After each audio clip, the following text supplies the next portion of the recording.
मोहतरम जनाब chief justice Balochistan high court Mandokhail साहब,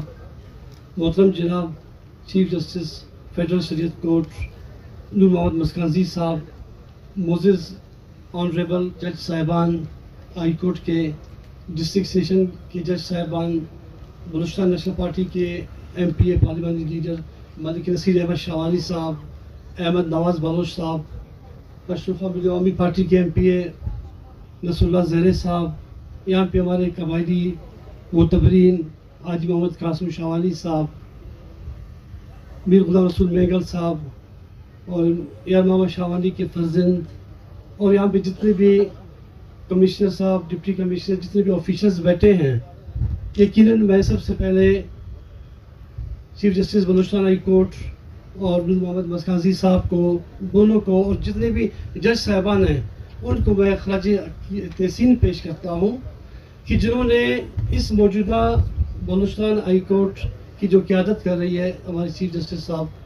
इसके दौर में सरिया में इससे कबल सेशन कोर्ट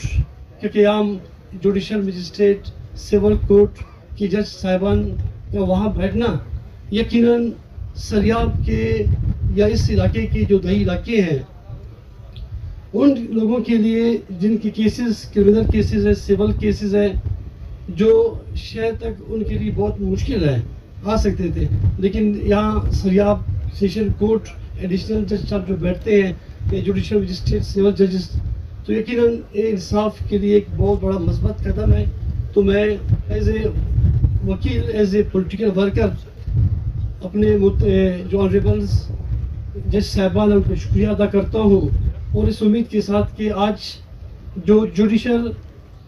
कम्प्लेक्स का क़याम है यकीनन इसकी भी बहुत मस्बत असरात नमूदार होंगे, अच्छे मस्बत सोच डेवलप होगा, लोग इस तरफ आएंगे। जिस तरह मलिक नसीर अहमद शावानी साहब ने कहा कि नवाब अकबर खान बुगटी शहीद के बाद जो एक खौफ का आलम था लोगों में कि शायद इलाके में तालीमी इदारे, जो सरकारी ऑफिशल्स, दफातर थे, उन्हें क्वेटा शहर के मुख्तलिफ इलाकों में शिफ्ट किया जा रहा था। यकीनन जब से सेशन जज सरियाब सर्कल का जो सेटअप बना उसके बाद यहाँ पे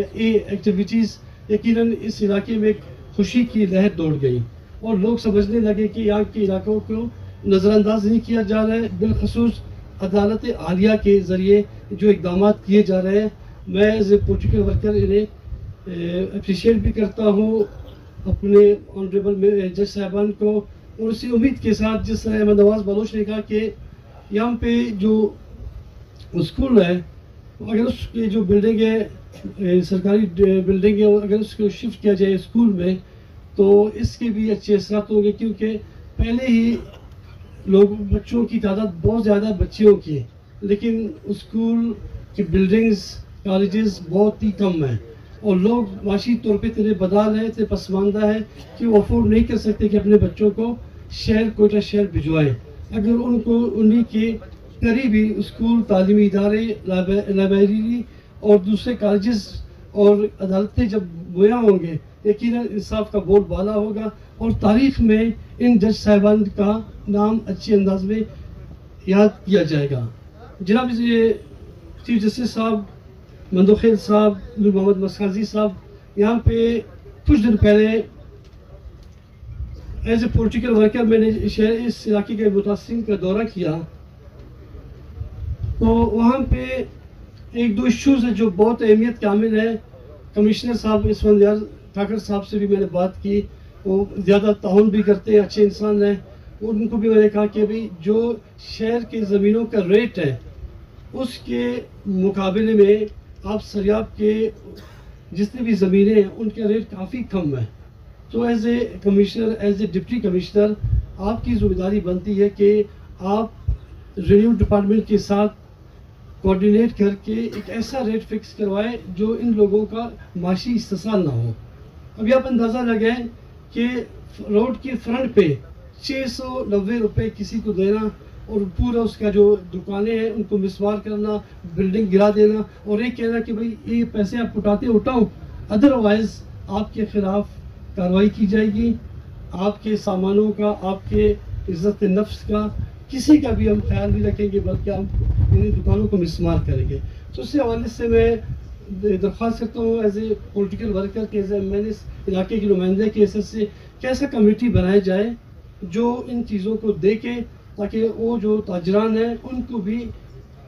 इंसाफ मुहैया हो सके, उनको भी इंसाफ मिल सके। तो इस हवाले से जुडिशरी की क़याम के हवाले से या बलूचिस्तान बार कौंसिल की जो नशिस्तें कम थे, मैं जनाब जस्टिस हाशिम साहब को, कामरान साहब को, अब्दुल्ला बलोच साहब को कहना चाहूँगा कि पिछले दिनों नेशनल असम्बली में आलिया कामरान साहबा ने जो बिल मूव कराया था, उन नशिस्तों में भी इजाफा हो चुका है। तो स्टैंडिंग कमेटी लाइन जस्टिस में मैं एक मेंबर भी हूँ। अगर कभी एज ए छोटे वकील के हैसियत से, एज ए आप लोगों की शागिर्द की हैसियत से, अगर मेरी जो खिदमत है एज ए स्टैंडिंग कमेटी में, मैं बिल्कुल वहाँ पे इस्लामाबाद में आपकी आवाज़ बन के आगे उन बातों को, उन मसाइलों को उजागर करूँगा। जिस तरह का मैडम शकीला देवार साहिबा ने कहा कि यहाँ पे जो अब इंसाफ की जो फराहमी है, यकीनन उसके लिए लाजमी है कि मैं एक और बात ज़रूर बताऊँगा जस्टिस बंदुखैर साहब को कि एज ए फेडरल गवर्नमेंट की PSDP में लाइब्रेरी के लिए 6 करोड़ रुपए रखे गए हैं जो गुज़श्ता 2 सालों से। तो इस दौरान यहाँ पे जितने भी वो जो फॉरेस्ट डिपार्टमेंट का एक ज़मीन खाली था, उसके लिए मैंने एक एप्लीकेशन दी। सेक्रेटरी फॉरेस्ट ने, सेक्रेटरी रेन्यू ने, कमिश्नर ने, डिप्टी कमिश्नर ने, अब चीफ सेक्रेटरी ने, तमाम जितने भी वो उसके फाइल थे अलॉटमेंट कराने का जो लाइब्रेरी के लिए, वो फाइनल हो चुका है। सिर्फ CM साहब के पास अगर आप की तमाम की कोशिशें अगर हो तो उसके फाइनल उसकी सिर्फ एक अहम इशू इसलिए मैं बताना चाहता हूँ। तो अगर वो फाइल पड़ी है चीफ मिनिस्टर साहब के पास, अगर आपकी कोशिशें हो तो वो फाइनल अगर अप्रूवल हो जाता है तो एक जदीद किस्म का लाइब्रेरी जिसकी लागत 6 करोड़ है, फेडरल PSDP में मैंने वहाँ पे कोशिश की, अख्तर मेगल साहब ने, हमारे पार्टी के प्रेसिडेंट ने कोशिश की कि एक लाइब्रेरी आ जाए। तो उस लाइब्रेरी बिल्कुल सरियाब यूनिवर्सिटी के बिल्कुल मुकाबिल है। अगर वहाँ पे वो लाइब्रेरी बन जाते हैं तो यहाँ के बलोच इलाकों के लिए, पश्तो इलाकों के लिए, कोयटा के तमाम सेटलर्स के लिए, तमाम लोगों के लिए एक जदीद किस्म का लाइब्रेरी बनेगा। और 20,000 फीट के लिए फॉरेस्ट डिपार्टमेंट ने लिख के दिया है कि हम आपको दे देंगे, लेकिन अक्सर फाइनल स्टेज पर वहाँ पे पड़े। अगर आप लोगों की कोशिशें हो या हमारे MPA साहबान की कोशिशें हो जो, ताकि वो उसके क़याम यहाँ पे एक अच्छा मजबूत तब्दीली आएगा कि गर्ल्स कॉलेज 40 करोड़ के लागत से बनने जा रहा है, एक लाइब्रेरी 6 करोड़ की लागत से बनने जा रहा है। अगर ये हो जाए तो सरियाब के लिए एक बहुत बड़ा नेक शगुन होगा, मजबूत इकदाम होगा सरियाब के लिए, बल्कि कोयटा बल्कि पूरे बलूचिस्तान के स्टूडेंट्स के लिए। मैं एक बार फिर आप तमाम मोअज़्ज़िज़ीन का, ऑनरेबल जज साहबान का, इकबाल कासी साहब का, जितने भी मेंबरान बैठे हैं हमारे जज साहबान, उनका मशकूर हूँ कि उस तरफ सरियाब की तरक्की और खुशहाली के लिए वो जो किरदार अदा कर रहे हैं वो काबिल